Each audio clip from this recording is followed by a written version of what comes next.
നമസ്കാരം. ഞാൻ സുദർശൻ ജ്യോത്സ്യർ കവലയൂർ. നമ്മളെ സുദർശനം അസ്ട്രോളജിയിലെ പുതിയൊരു അധ്യായത്തിലേക്ക് നിങ്ങളെവരെയും സഹർഷം ഞാൻ സ്വാഗതം ചെയ്യുകയാണ്. നമ്മളിന്നൊരു പുതിയ വിഷയം സംസാരിക്കുന്നു. അതായത് ജ്യോതിഷത്തിൻ്റെ നല്ല ഒരു പ്രശസ്തമായ ഒരു ഭാവത്തിലേക്ക് കടന്നുകൊണ്ടാണ്. നമ്മൾ ചാരഫലങ്ങളും കണ്ടകശനിയുടെയോ അല്ലെങ്കിൽ വ്യാഴൻ്റെ ഫലങ്ങളൊന്നുമല്ല.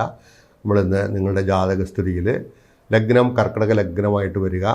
ഇതിപ്പോൾ ഞാൻ നേരത്തെ ഇവിടെ ഈ മേടം മുതലുള്ള മിഥുനൻ രാശി വരെയുള്ള ഫലങ്ങൾ, ഈ പറയുന്ന കാര്യങ്ങൾ മിഥുനൻ രാശിയുടെ ഫലങ്ങൾ പറഞ്ഞിട്ടുണ്ട്. പിന്നെ ഇപ്പോൾ വരാൻ പോകുന്ന കർക്കിടകൻ രാശിയുടെ ഫലമാണ്. കർക്കിടകൻ രാശിയെ സംബന്ധിച്ചിടത്തോളം കർക്കിടക ലഗ്നത്തിൽ ജനിക്കുക, കർക്കിടക കൂറിൽ വരിക. കർക്കിടക കൂർ എന്ന് പറയുമ്പോഴത്തേക്ക് പുണർദത്തിൻ്റെ അവസാനത്തെ പാദവും പൂയവും ആയില്യവും ചേരുന്നതാണ് കർക്കിടക കൂർ എന്ന് പറയുന്നത്. അപ്പോൾ കർക്കിടകത്തിൽ ചന്ദ്രൻ നിൽക്കുക. ചന്ദ്രന് കർക്കിടകൻ രാശി എന്ന് പറയുന്നത് സ്വക്ഷേത്രം കൂടിയാണെന്ന് മനസ്സിലാക്കണം. അവിടെ ലഗ്നമായിട്ട് വരിക. ഈ രണ്ടും സംഭവിച്ചാൽ, വിശേഷിച്ചും ഞാൻ പറയാം, രണ്ടും സംഭവിക്കണമെന്നില്ല, ഏതെങ്കിലും ഒന്നിന് ബലം കൂടി, ഏതിനാണോ ബലം ആ ബലം ചിന്തിച്ചിട്ട് ചന്ദ്രലഗ്നത്തിനാണോ ബലം, ലഗ്നത്തിനാണോ ബലം എന്ന് പരിശോധിക്കുക. എന്തായാലും ചന്ദ്രൻ കർക്കിടകൻ രാശി നിൽക്കുന്നത് കൊണ്ട് സാമാന്യ ബലം ചന്ദ്രൻ ഉണ്ടാവും. മാത്രമല്ല അവിടെ വെളുത്തപക്ഷത്തിൽ പ്രതിപദം മുതൽ ദശമി വരെ ചന്ദ്രൻ സാമാന്യ ബലവാനും, ദശമിക്ക് ശേഷം കറുത്ത പഞ്ചമി വരെ ചന്ദ്രൻ പൂർണ്ണ ബലവാനുമാണ് എന്നാണ് ആചാര്യന്മാരെ പറഞ്ഞിരിക്കുന്നത്. അപ്പോൾ അങ്ങനെ വരുമ്പോഴത്തേക്ക് ആ സ്ഥിതിയിലും കൂടിയാണെങ്കിൽ ചന്ദ്രൻ അവിടെ പൂർണ്ണമായിരിക്കുന്ന ബലം അവിടെ ഉണ്ടാവും. ഇനി ലഗ്നത്തിൻ്റെ ബലമാണെന്നുണ്ടെങ്കിൽ അവിടെ ഹോരാസ്വാമി ഗുരുജ്ഞ വീക്ഷിത യുധാനാന്യ ചെവിരുൽഘട എന്നുള്ളത് കൊണ്ട് അവിടെ ആ രാശിയുടെ അധിപൻ്റെ യോഗം എന്തായാലും അവിടെ ഉണ്ടല്ലോ. രണ്ടാമത് വ്യാഴൻ്റെയോ, അതല്ലെന്നുണ്ടെങ്കിൽ വിശേഷിച്ചും വ്യാഴൻ ബുധൻ്റെയോ, അതുമല്ലെന്നുണ്ടെങ്കിൽ നമുക്ക് ശുക്രൻ്റെയോ ഈ ശുഭഗ്രഹങ്ങളുടെ യോഗമോ ദൃഷ്ടിയോടെ ഉണ്ടെന്നുണ്ടെങ്കിൽ തീർച്ചയായിട്ടും ലഗ്നത്തിനും ചന്ദ്രലഗ്നത്തിനും പൂർണ്ണ ബലം അവിടെ ഉണ്ട് എന്ന് സാരം. അങ്ങനെ ബലാബലങ്ങൾ ചിന്തിച്ചിട്ടാണെങ്കിൽ ആ വ്യക്തിയെ സംബന്ധിച്ചിടത്തോളം അദ്ദേഹത്തിന് ചന്ദ്രദശ എന്ന ദശാകാലം നമുക്ക് വരികയും ചന്ദ്രദശയോട് കൂടി തന്നെ 9ാം ഭാവാധിപതിയായിരിക്കുന്ന ഭാഗ്യാധിപതിയായിരിക്കുന്നതോ അല്ലെങ്കിൽ ഇവിടെ 5ാം ഭാവാധിപതിയായിരിക്കുന്ന ഗ്രഹത്തിൻ്റെയോ യോഗമോ ദൃഷ്ടിയോ കൂടി ഉണ്ടെങ്കിലും ചന്ദ്രൻ അവിടെ ഇടവൻ രാശിയിൽ 11ാമത്തെ രാശിയിലാണ് നിൽക്കുന്നതെങ്കിലോ, ഇടവൻ രാശിയാകുമ്പോൾ 11ലും വരുന്നുണ്ട്, ഉച്ചരാശിയിലും വരുന്നുണ്ട്. ഈ രാശികളിലുമാണ് ചന്ദ്രൻ വരുന്നുണ്ടെങ്കിൽ ആ ചന്ദ്രൻ വളരെ മനഃപ്രസാദവും ശാരീരികവും മാനസികവുമായ ബലം അദ്ദേഹത്തിന് തീർച്ചയായിട്ടും കൊടുക്കും എന്നുള്ളതാണ്. അദ്ദേഹത്തിന് എന്തെല്ലാം വിഷയങ്ങളുണ്ടായാലും മാനസിക ബലം കൊണ്ട് ഇദ്ദേഹത്തിന് അവിടെ പലതും ധരണം ചെയ്തു പോകാനുള്ള ഒരു ഇച്ഛാശക്തി, ജ്ഞാനശക്തി, ക്രിയാശക്തി, 3 ഗുണങ്ങളെ അവിടെ പ്രദാനം ചെയ്യുമെന്ന് തന്നെ പറഞ്ഞുകൊള്ളട്ടെ.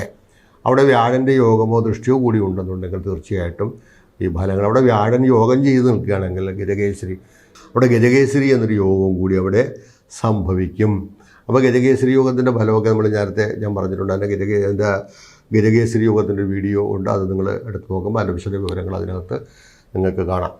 അപ്പോൾ ആ യോഗം വരുമ്പോൾ ചന്ദ്രദശയിൽ വിശേഷിച്ചും വ്യാഴവും കൂടെ അവിടെ 9ാം ഭാവാധിപത്യം എടുത്തിരിക്കുന്ന വ്യാഴമാണല്ലോ. ആ വ്യാഴം 9ാം ഭാവാധിപത്യം എടുത്തപ്പോൾ 6ാം ഭാവാധിപത്യം ഉണ്ടെന്ന് വരും. 6ാം ഭാവാധിപത്യം മൂലക്ഷേത്രാധിപത്യവും കൂടിയുണ്ട്.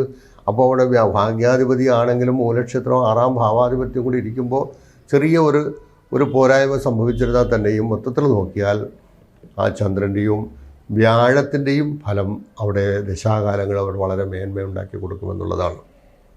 അവിടെ ചന്ദ്രൻ എന്ന് പറയുന്നത് ചന്ദ്രൻ മനസ്സിൻ്റെയും മനസ്സും ബുദ്ധിയും ദേഹവും രക്തവും സുഖവും അമ്മയും കൃഷിയും വെള്ളവും അങ്ങനെ തുടങ്ങിയിരിക്കുന്ന എല്ലാത്തിൻ്റെയും കാരകത്വം നമുക്ക് ഈ ചന്ദ്രനെ കൊണ്ട് ചിന്തിക്കപ്പെടുന്നതാണ്. അപ്പോൾ മാതാവിൻ്റെ സുഖം ഉണ്ടാക്കുക, മാതാവിന് സുഖം കൊടുക്കുക, മാതാവിൽ നിന്നും സന്തോഷാനുഭവങ്ങൾ സൃഷ്ടിക്കുക. വിശേഷിച്ച് അവിടെ മാത്രമല്ല മനസ്സിന് പൊതുവേ മനസ്സിന് സന്തോഷകരമായ അനുഭവങ്ങൾ ഉണ്ടായിക്കൊണ്ടുവരിക. ബുദ്ധിപരമായിരിക്കുന്ന പ്രവൃത്തികൾ കൂടി അയാൾക്ക് ജീവിത നിലവാരം മെച്ചപ്പെടുത്താനുള്ള ഇടവരുത്തുക. ആരോഗ്യകരമായ മേഖലകൾ, ദേഹം എന്നല്ല പറയുമ്പോൾ ആരോഗ്യകരമായിരിക്കുന്ന കാര്യത്തിലും അദ്ദേഹത്തിന് മെച്ചപ്പെട്ട ഒരു ഐശ്വര്യം കൈവരിക്കുക. ബന്ധുമിത്രാദികളുടെ സഹായങ്ങളും സഹകരണങ്ങളും അവിടെ സൃഷ്ടിക്കുക. വിശേഷിച്ചും വേറൊരു കാര്യമുള്ളത്, ചന്ദ്രൻ ജലമയവകാരകനായിരിക്കുന്നത് കൊണ്ട് അവിടെ ജലോൽപ്പന്നങ്ങളായ ദ്രവ്യങ്ങളിൽ നിന്നുള്ള ലാഭങ്ങൾ ഉണ്ടാക്കുക. വിശേഷിച്ചും കർക്കിടകക്കൂളിൽ ജനിച്ച വ്യക്തിയും വിശേഷിച്ചും ജ്യോതിശാസ്ത്രത്തിൽ അറിവ് നേടാനുള്ള കണക്കിലോ ജ്യോതിശാസ്ത്രത്തിലോ അറിവ് നേടാനുള്ള സാധ്യതയും കുറവല്ല. ഇങ്ങനെയൊക്കെ വളരെ വളരെ നല്ല നല്ല അനുഭവങ്ങൾ ഈ പറയുന്ന കർക്കിടകൻ രാശിയിൽ ജനിച്ച ഒരു വ്യക്തിയെ സംബന്ധിച്ച് അവിടെയും പറയുന്നുണ്ട്. വളരെ ഗ്രഹങ്ങളുടെ നാഥനായിട്ട് വരുമെന്ന് കൂടി ആ രാശ്യാധിപത്യം എടുത്തിരിക്കുന്ന ഗ്രഹത്തിന് പറയുന്നുണ്ട്. അപ്പോൾ വളരെ വളരെ ഗ്രഹങ്ങൾ നേരത്തെ പറഞ്ഞതുപോലെ പ്രവർത്തന മേഖലകളിൽ ഏതെല്ലാം പ്രവർത്തന മേഖലകളിൽ അദ്ദേഹം വിരാജിക്കുമോ ആ പ്രവർത്തന മേഖലകളിലും അദ്ദേഹത്തിന് ശോഭിക്കാൻ കഴിയും എന്നുള്ളതാണ്. വിശേഷിച്ച് ഹോട്ടൽ വ്യവസായത്തിലുമൊക്കെ നല്ല പ്രവർത്തിച്ച് നേടിയെടുക്കാനുള്ള സാധ്യത ഹോട്ടൽ വ്യവസായത്തിലും ഉണ്ടാകും. വിശേഷിച്ചും രണ്ടാമത് ഗോശാല തുടങ്ങി പാൽ വ്യവസായത്തിലായാൽ തന്നെ നമുക്ക് അതിൻ്റെ അനുഭവങ്ങളുണ്ട്. അങ്ങനെ എന്തെല്ലാം അതുമായിട്ട് ബന്ധപ്പെട്ടിരിക്കുന്ന വിഷയങ്ങളിലൊക്കെ നമുക്ക് നല്ല ഗുണപരമായ മാറ്റങ്ങൾ കൈവരിക്കാൻ ആ സന്ദർഭത്തിൽ കൃഷി സംബന്ധമായിരിക്കുന്ന കാര്യങ്ങളിലും കൃഷി ഏറ്റെടുത്ത് നടത്തിയിരുന്നാൽ തന്നെ ഏത് കൃഷിയെ സംബന്ധിച്ച് നമുക്ക് കാലോചിതമായിരിക്കുന്ന ഏതെങ്കിലും നല്ല കൃഷികളൊക്കെ എടുത്ത് നടത്തി അദ്ദേഹത്തിന് വിജയിക്കാനും അതിൽ കൂടി സമ്പാദ്യം ഉണ്ടാക്കാനും നമുക്ക് കഴിയും. പുതിയ ജീവിത പശ്ചാത്തലത്തിലേക്ക് അതിനെ കൊണ്ടുപോകാനും അദ്ദേഹത്തിന് കഴിയും. ചന്ദ്രൻ സ്ത്രീകാരകനായിരിക്കുന്നത് കൊണ്ട് സ്ത്രീയുടെ നല്ല ഭാര്യ വന്നു ചേരാനും അല്ലെങ്കിൽ നിലവിൽ ഭാര്യ ഉണ്ടെങ്കിൽ ഭാര്യ വഴിയിൽ തന്നെ അദ്ദേഹത്തിൻ്റെ ഗുണങ്ങൾ നേടിയെടുക്കാനും ഭാര്യയും കൂടി യോജിച്ചു കൊണ്ടുള്ള ഒരു പ്രവർത്തന മേഖലയിൽ അദ്ദേഹത്തിന് ജീവിത വിജയം കൈവരിക്കാനും യോഗമുണ്ട് എന്നുകൂടി ഈ കർക്കിടക രാശിയുടെ ഫലത്തെ ആവക്രതൃതി സമുന്നത കടി സ്ത്രീ എന്നുള്ള വിഷയം അവിടെ വരുന്നുണ്ട്. അപ്പോൾ ഇതും പിന്നെ ഗണിത വിഷയം നേരത്തെ പറഞ്ഞ കണക്ക് വരുന്നുണ്ട്. ഇതെല്ലാം നമുക്ക് നോക്കുമ്പോഴത്തേക്ക് ഞാൻ ഈ പറഞ്ഞ ഗ്രഹസ്ഥിതികളുടെ യോഗവും ദൃഷ്ടിയോഗങ്ങളൊക്കെ ഉണ്ടെങ്കിൽ ബലമുണ്ടെങ്കിൽ തീർച്ചയായിട്ടും നമുക്ക് ആ ഫലത്തിലേക്ക് കടന്നു പോകണമല്ലോ. വിശേഷിച്ചും ഈ 9ാം ഭാവം എന്ന് പറയുന്നത് ഭാഗ്യ ധർമ്മ ദയ പുണ്യം എന്നാണല്ലോ. ഭാഗ്യവും ധർമ്മവും പുണ്യവും ഒക്കെ സ്ഥിതി ചെയ്യുന്നതിൻ്റെ രാശ്യാധിപതിയാണല്ലോ. അദ്ദേഹം കർക്കിടകൻ രാശിയിൽ കൊണ്ട് നിൽക്കുകയാണെങ്കിലോ പിന്നെ നേരത്തെ പറഞ്ഞ കണക്ക് അഗജകേശ്വരത്തിൻ്റെ ഫലവും ആ വിശേഷിച്ചും വ്യാഴദേശയും കൂടെ വരുമ്പോൾ സമുന്നതമായൊരു നിലയിലേക്ക് കൊണ്ടുപോകാനും ആരോട് നമ്മൾ വാക്സാമർത്ഥ്യത്തോടു കൂടി വിജയിച്ചു വരാനും എല്ലാ സദസ്സുകളിലൊക്കെ ശോഭിക്കാനും മക്കളിൽ നിന്ന് നല്ല സന്തോഷാനുഭവങ്ങൾ ലഭിക്കാനും മക്കൾക്ക് നല്ല വിദ്യാഭ്യാസത്തിൻ്റെ സാഹചര്യങ്ങൾ ഒരുക്കി കൊടുക്കാനും ആ വിദ്യാഭ്യാസത്തിൽ കൂടി നമ്മുടെ മാനസിക സന്തോഷം കണ്ടെത്താനും അങ്ങനെയൊക്കെ വിശേഷിച്ച് മക്കൾ നല്ല നിലയിൽ ഒരു ഔദ്യോഗിക തലങ്ങളിലെത്താനും ഒക്കെ യോഗമുണ്ട് എന്നാണ്. വിശേഷിച്ചും നമ്മുടെ ഇദ്ദേഹം ഭാര്യയായാലും ഭർത്താവായാലും അവർക്ക് രണ്ടുപേർക്കും അതിൻ്റെ ഗുണാനുഭവങ്ങൾ അവിടെ സിദ്ധിക്കും എന്നുള്ളതാണ്. ഇവിടെ നേരത്തെ പറഞ്ഞ കണക്ക് ആ ഭാഗ്യാധിപൻ്റെ യോഗവും മറ്റു കാരണവും കൂടി യോജിച്ചു വന്നാൽ നിങ്ങൾ ഈ പറഞ്ഞ ഫലങ്ങളൊക്കെ അത് കിട്ടുമെന്നുള്ളതിൽ യാതൊരു സംശയവുമില്ല. വിശേഷിച്ചും വിഷ്ണുപ്രീതി നടത്തുക, രണ്ടാമത് വൈഷ്ണവ പൂജകളും, രണ്ടാമത് ദേവി ദുർഗാ ഭഗവതിയെ സേവിക്കുന്നതും വിഷ്ണുവിനെ സേവിക്കുന്നതും ഇവർ രണ്ടും ഇദ്ദേഹവർക്ക് നല്ല അനുഭവങ്ങളെ ഉണ്ടാക്കി കൊടുക്കും എന്നുകൂടി പറഞ്ഞുകൊണ്ട് നമ്മൾ ഈ കർക്കിടകൻ രാശിയുടെ ഫലത്തിൽ നിന്നും തൽക്കാലം നമുക്ക് വിരമിക്കാം. നിങ്ങൾക്ക് എന്തെങ്കിലും സംശയങ്ങളും വ്യക്തിപരമായ കാര്യങ്ങളും നിങ്ങൾക്ക് അറിയണമെന്നുണ്ടെങ്കിൽ നിങ്ങളുടെ വാട്സാപ്പിൽ അതിൻ്റെ ഡീറ്റെയിൽസൊക്കെ അയച്ചു കയറ്റുകയും അതിനൊരു ഫീസ് ഉണ്ടായിരിക്കും.